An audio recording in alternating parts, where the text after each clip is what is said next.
All right, welcome to my competency presentation number 3, the final presentation of all 3 of them. First, again, like the other 2, the same format. We're going to talk about the similarities and then the differences, what I learned and how it shaped my human service experience, my strengths and my weaknesses, and a competency example and how I feel I did or how good I am with it. With the similarities, let's see, that I found amongst all 6 of the competencies were, they all involved some sort of management. They all, for the most part, had a financial aspect to them, and they all had development included in them. The only one that I saw that may have been a little bit different was the first one, which was about youth and adult development, more on the needs assessments and similar things of the sort. But for the most part, they all involved management. So I noticed that because basically, right, including in the titles, but also in the assignment and the work we did, I had to identify certain types of management styles, organizational procedures, processes that had to be followed step by step. And that was amongst the competencies also very similar, and at the same time, each one of them had their own differences, like volunteer management, risk management. Volunteer management obviously had only to do with the volunteer side of a nonprofit organization, where its risk management had a lot to do with a lot of the nonprofit organization, everything from finances to human resources to forecasting, future planning, and things of the sort. That's why that was pretty interesting, management, but also differences and similarities within each competency. The next one was finance. That was similar across the board because a lot of these competencies had to do with financial, some sort of financing or accountability, like budgeting and making sure that there is no waste of any kind, so that you're taking advantage of everything, all the resources for the nonprofit organization in order to deliver a good service. The next one was, again, the development portion, more so on an internal part of the nonprofit organization. So just like they have to assess the needs of a community or a client, they also need to do that in general for the organization, like a program. If they need to fund a new phase or program, they have to assess whatever need financially that they will need. So they have to plan, organize, and budget, and make sure all of that gets approved before going through with delivering the program. Across the board, though, I highlighted that precaution because it has to be within the parameters of whatever part of the nonprofit organization is doing that development or management. So they have to make sure they follow the regulations or policies or laws to make sure that they are not liable for any infractions or issues or fines that may seriously counter whatever they are trying to do. So I learned that in every part of this, of these competencies, there was some sort of outline or boundary that they had to make sure they were working within, just to make sure that everything was okay and worry-free. The differences were very few.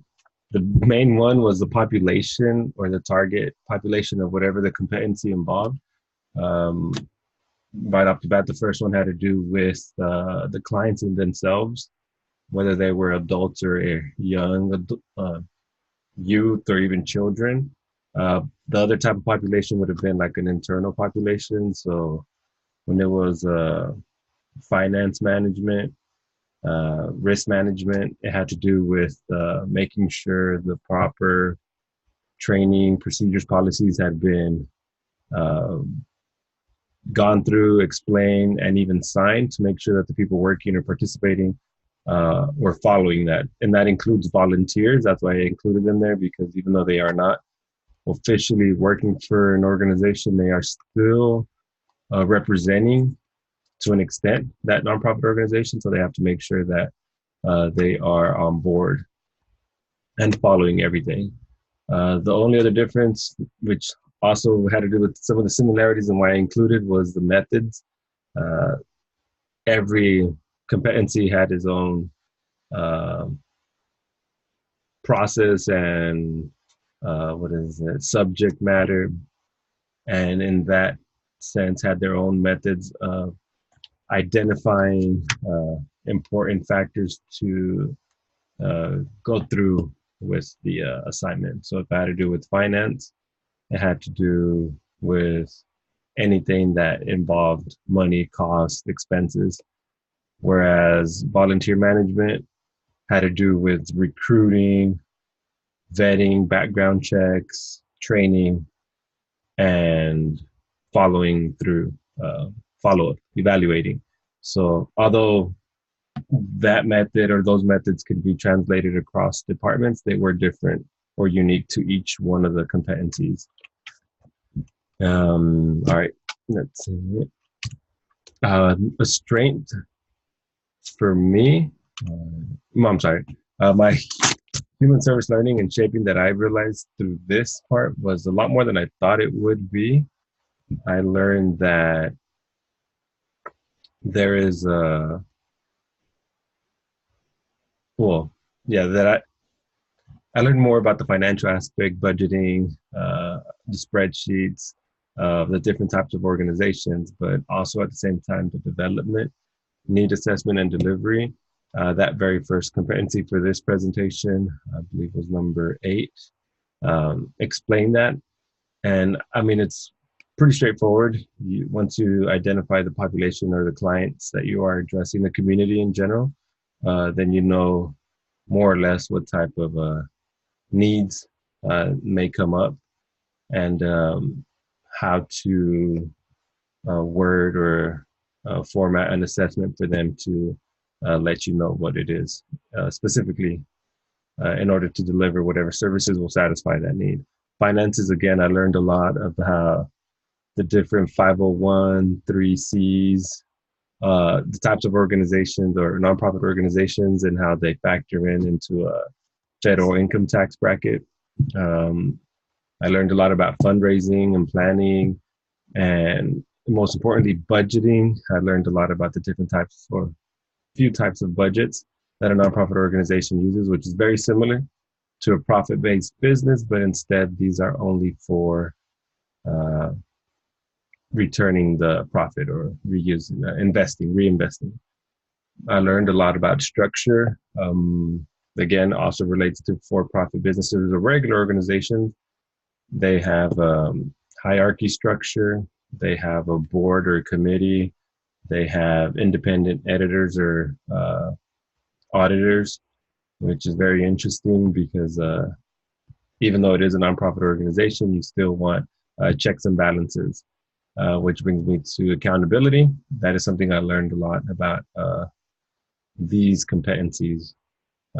Being a volunteer before starting this HSML program, and even during, or more so now, having to go through training, orientations, follow-up trainings and orientations, it really puts into perspective that even though an organization may have a well thought out mission and goals, every person is different, and there are people out there who may make mistakes, who aren't as invested or committed to the organization, or that maybe are just bad and they like to harm people, organizations. So they have to make sure that they are that the organization has proper procedures in order to identify those people and maybe root them out before any issues or crisis come up, any issues.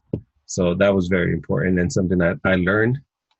So I went through the process of having to apply for volunteer service learning internships and having to go through all those background checks and stuff, which was really interesting, somewhat nerve-wracking, but it was, I felt some sort of accomplishment, even though I didn't do anything. It was just for being able to work for an organization. It made me feel, well, I was qualified, but it makes you feel like, again, like you're accomplished for no reason.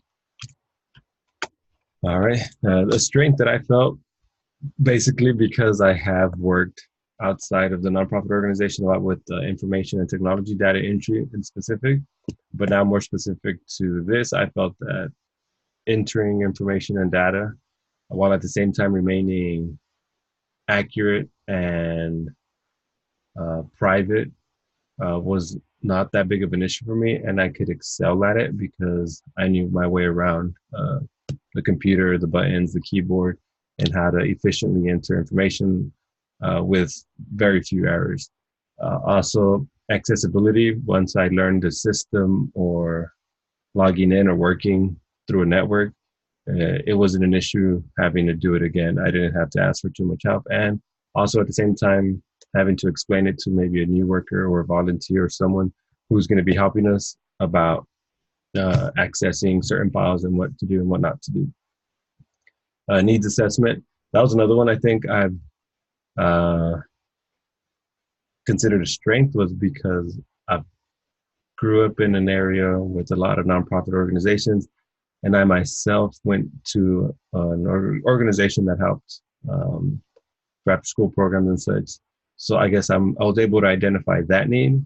I would say that's a strength maybe on more specific grounds of the types of need I can assess or identify, research, and deliver, because I'm sure if I had to, in general, work for like an institute that involved like a serious illness or something that I have never experienced in my life or with my family, it would be a lot harder. But for something like a low income community, neighborhood environment, at-risk youth, criminal background juveniles, that's something more of where I fall in place, I think, because I've lived through it, I've had friends through it, go through it, and I've seen success stories, less than the failures, but I think that would be a strength, or is a strength for me. But weaknesses, fundraising was a big one for me because I only had the opportunity to work once with the fundraiser, and that was through an assignment, but also volunteering. I've done fundraising for churches, which is different because it's the whole community, the whole church participates, and there isn't a particular interest besides helping our community itself, the churchgoers. But I don't think I was as well versed or knowledgeable on developing of fundraisers. I know I helped outreach, pass out flyers and things, but I've seen the organizations I work for, I've heard them talk about the communicating, confirming, backing out, last minute emergencies of putting together an event, and with that also having to pay the vendors or the sponsors, or getting money from the sponsors, and having people that tell them that they were going to fund something and then they back out, so they're halfway in, halfway out, and they have to deliver the service or the fundraising event, but also have to worry about backing out and sometimes having to cancel certain events or activities or programs last minute. So that's something that I would like to have more experience, but because it involved a lot more money and responsibilities and I was only working part-time, I guess it was understandable that I wasn't going to be running point on any fundraising event. Budgeting, although I understand it as a basic overview or system of any organization, I still don't know too much about the procedures. I know I can identify costs and expenses and where to put them on a table or a spreadsheet, but I don't know exactly uh, who, I mean, I know who approves the budget, but I don't know who collects the money, who disperses the money, who accounts or audits any accounts receivable or expenses. I just know that there is a person that okays or that says the final okay and approves any expenses, which is usually a director of any certain department, in this case, maybe finance or board committee. Uh, but that would be something that I would be more interested in, which includes grant writing, with grant proposals, and that would be interesting because that would involve a lot of involvement with the organization and also being able to well describe it. So if I was really interested in an organization, I wouldn't mind writing a grant proposal explaining why I believe it's good and why I believe we need a grant in order to deliver any specific program and how good that would do and how it would be an investment. So that would be something rewarding if it happened. But for now, it's still a weakness because I don't think I have that proper that experience. The example that I believe I excelled at or learned the most or mastered was working with client profiles at the internship I did. They had a database that worked, two databases. One was for the organization, the other was for the school district itself. So they have access to this. It was a nonprofit organization placed at an elementary intermediate school, and they provided services for Title I schools, basically schools that were at risk of any discipline action or even being closed down, schools in very low performing, academic performing neighborhoods, communities with limited resources. So they provided whatever maybe the community couldn't, they would direct them in the right direction. And also they would look out for kids that were at risk or that were being abused or had any type of red flags that needed to be addressed or brought up to the parents' attention. And that's why I think that was one of the more experienced assignments I did, or that I got the most experience out of, because I did work with a lot of confidential and private information with counselors and the social worker at school. And I also learned to conduct interviews with the kids, basic introductory or assessment, role playing, and interviews. But also, once labels were placed, I listened in on phone calls where the counselors talked to the parents about a serious issue, any possible disciplinary action. That was rare, but we did more of the services. So if a kid needed basic toiletries or needed access to food or clothing, we would give them food from the food bank that we would get delivered to the organization or the school, and disperse it amongst those students who needed it. Also amongst that was I learned how to speak or converse about any client or student in particular without having to get into detail about whatever it is that had happened on any instance or scenario. If it was a serious case, I learned basically to keep the conversation simple and need to know. So if you just needed to know the name, the seriousness, so it was very serious, or that the parents were going to be called and sort. The worst that any scenario can get to was having to call Child Protective Services, which I never had to do, and I was never there when it happened. Usually it was a day before or a week before, whenever it happened, or I wasn't there. But those are experiences that I learned that it is okay to talk about something so long as you don't give crucial information or private information. Pretty much still remain within the parameters of being professional, but not disclosing anything or violating any of the client's rights or privacy. So that was a strength for me, definitely. And that's the end of this presentation. Overall, I did learn a lot from particularly this course. I wish I would have saved more of my assignments from a couple of classes that I don't have on file. For the most part, I did save a lot of my work because I just save it in general for future reference. It doesn't take too much space.